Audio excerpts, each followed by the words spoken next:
we gonna do today? We're gonna learn and play, sing a song and pray. That's right. God really loves us.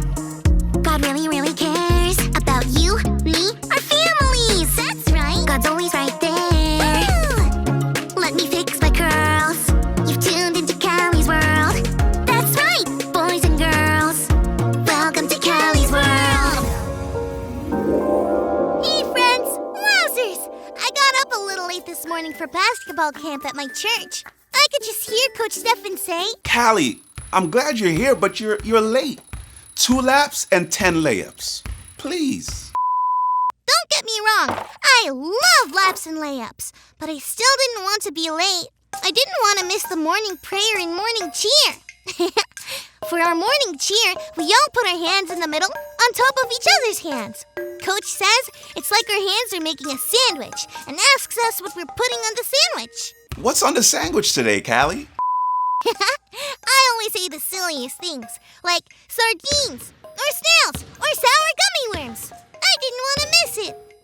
I was in such a hurry that I forgot to feed Joe. Poor Joe. I wonder what that must have been like for him. My poor buddy Joe. I wonder if he can never forgive me. While I give Joe a little extra treat, let's check out our Bible story for today.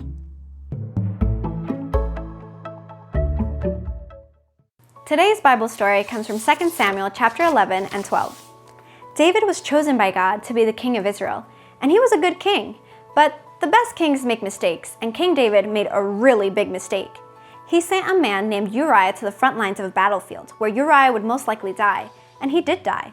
Then, David took Uriah's wife to be his own wife. God was very disappointed in David's choices. God sent Nathan to give David a message. Nathan started by telling David a story. Nathan told David about a rich man and a poor man who lived in the same town. The rich man had a lot of sheep and cattle. The poor man had just one little lamb that grew up with his family and was like a daughter to him. One day, the rich man had a visitor, but instead of using one of his own sheep or cattle to prepare a meal for the visitor, the rich man did something terrible. He took the poor man's lamb, the only lamb he had.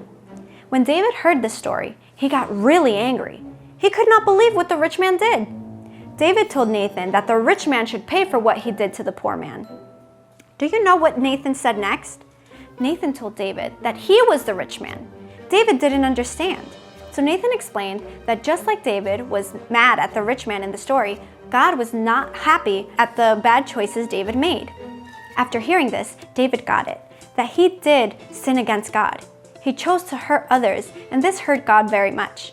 David understood what he had to do next, and he had to ask God to forgive him. God knows that we all make poor choices sometimes, but instead of trying to hide it away, we can talk to God and ask God to forgive us. And God always will, because forgiveness is always God's game plan. What David did was so much worse than not feeding his fish, and God still forgave him. It looks like Joe forgave me. That makes me wonder, if God can forgive David for what he did, and Joe can forgive me, what can I give forgiveness for? I know. My little bro came in my room the other day and read one of my books. While he was reading, he ripped one of the pages. I can still read it, but... A rip, Joe! I know! I was so mad! I still kind of feel mad about it. I wasn't really planning to forgive him, but now, I think I will. Hey, little bro! Come here for a second! I can show forgiveness, too. My little bro was happy I forgave him.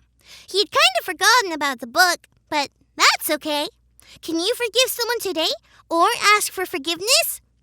Remember, forgiveness is always God's game plan. Thanks for learning and growing with me. Peace out.